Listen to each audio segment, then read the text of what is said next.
Oh, my God! Good night, everybody. It's Sunday Morning on CBS. And here again is Jane Pauley.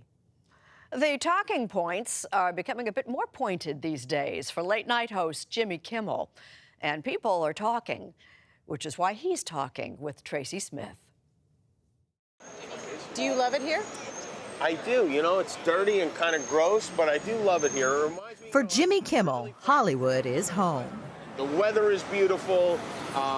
There's great restaurants here. There's a lot to do. I mean, what's not to like?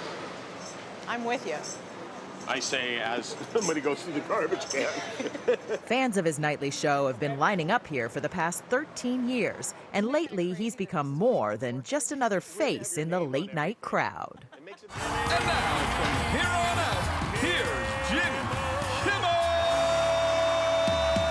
Kimmel, who turns 50 next month, was always the lovable frat boy at 11:30. But like other late-night hosts, he put comedy on hold after the Las Vegas massacre. Maybe I'm nuts, but I would like to think we can put politics aside and agree that no American citizen needs an M16 or 10 of them. And maybe that way we don't do this again. Kimmel's call for gun control after the shooting was both praised and criticized. You've heard there's one conservative commentator in particular who says, who made Jimmy Kimmel the moral arbiter?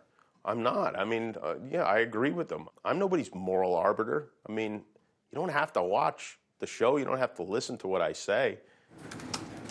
His monologues, written just before every show, have drawn fire from critics who bash him for everything from being wrong on gun control to being soft on Harvey Weinstein.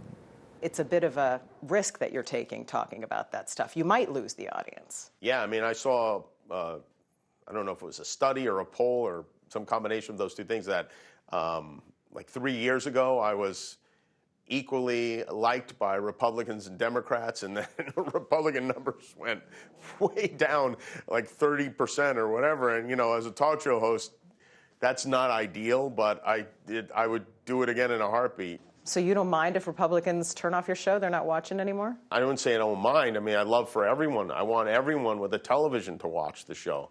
But if they're so turned off by my opinion on health care and gun violence, then I don't know. I probably won't want to have a conversation with them anyway. Good riddance? Well, not good riddance, but riddance. Truth is, Kimmel still marvels at the thought of anyone watching him on TV. Nothing in Jimmy Kimmel's boyhood was ever as fascinating as late-night TV. Born in Brooklyn and raised in Las Vegas, Kimmel grew up in awe of David Letterman. His 18th birthday cake even spelled out the words late night, and so did his Nevada license plates. When you discovered David Letterman, did that become kind of a dream of yours, the idea of maybe someday being a late-night host? Never, never. I never even imagined that there would be other late-night hosts. It never occurred to me that Johnny Carson and David Letterman would ever go off the air. It just never occurred to me. I'm a little slow. He spent 12 years in radio and got a foothold in TV with the Comedy Central game show, Win Ben Stein's Money. What cosmetics giant is owned by financier Ron Perlman? Max Factor. No. He also helped create a satire of crude male behavior called The Man Show. It was a fun show to do and a silly show that some people took very seriously. Coming up, we have movies men don't want to see and girls on trampolines. Some people didn't understand that we were joking. So there were kind of two audiences for that show. The audience that was in on it and the audience that wasn't. And very angry not being in on it. Yeah, I don't know. I think we tried to make it like there were a lot of angry people watching the show, but I think something like 40% of our audience was female, so. It makes you wonder, what kind of a maniac wants this job? And in 2003, ABC offered him a talk show of his own. It seemed like a good idea at the time. I quickly realized that it wasn't. What do you mean? Well, about 6 months in, I was praying that they would cancel the show. It was just overwhelming. Nobody wanted to be on the show. The show was live from 9 to 10 p.m. every night. I was really I was depressed. It was a slog. Nobody seemed to be watching the show. It was very unpleasant all the way around. He stuck it out and survived, in part on the strength of viral videos, like the one where then-girlfriend Sarah Silverman taunts him about sleeping with Matt Damon. Okay, no. By the way, Kimmel's feud with Damon is one of the longest-running gags in the show. I hacked into the system. Oh, yeah. So, complete this sentence. Matt Damon and I are really... Enemies? Matt Damon and I have a complicated relationship.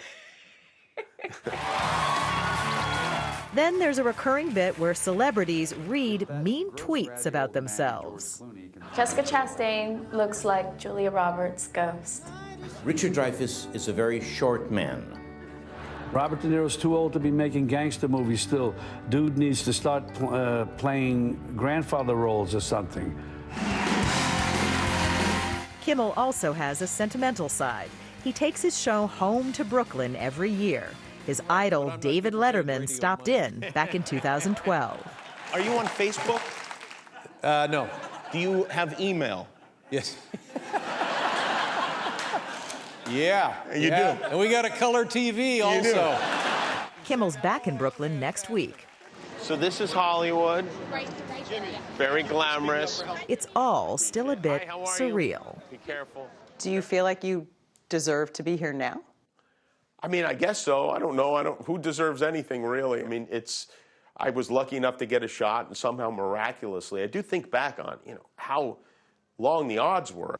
But you did it. Yeah, I guess we did, yeah. And he hasn't done it all by himself. His two grown children from a previous marriage, Kevin, 24, and Katie, 26, have both appeared on their dad's shows. Head writer Molly McNearney became his bride in 2013, and their 3-year-old daughter Jane is almost a regular. Do you remember all the candy we got? Yeah. Well, Daddy ate all of it. No. Yeah. The show was all fun and games until this past April, when his son Billy was born with a heart defect. But it was a scary story, and before I go into it, I want you to know it has a happy ending, okay? Kimmel's on-air story about his son's fight for life became a call to action on health care. If your baby is going to die, and it doesn't have to, it shouldn't matter how much money you make. I think that's something that, whether you're a Republican or a Democrat or something else, we all agree on that, right? What stays with you from the feedback that you got? I think it's the other families.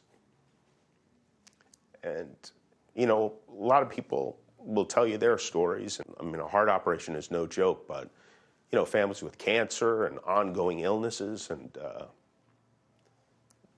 that's what stays with me. I know you learned a lot about healthcare through this. What did you learn about your own family, about Molly? She was very weak through the whole thing. I was the strong one. I'm joking. I'm joking to make myself not cry. This is when you really appreciate your family and Molly. It's funny because we weren't sure we wanted to have a second child. I have 2 older kids, and we really love our daughter, obviously, but we definitely learned that we wanted to have a baby. That became very, very clear at that moment. All right. Not only are you our boss, you're also our best friend. Best show ever! The pre-show chant with his writers is a running joke, but the ratings are ticking up. Great show. He might be walking in the footsteps of giants, but Jimmy Kimmel has found a way to stand out. You have this show. You're doing great. You're getting recognized. What next? There really is no next when you host a show like mine. This is it.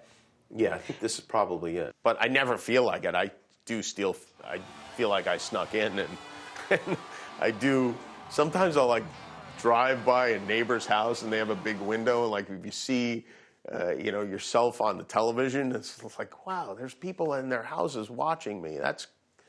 It's crazy, It's television is kind of a magical thing.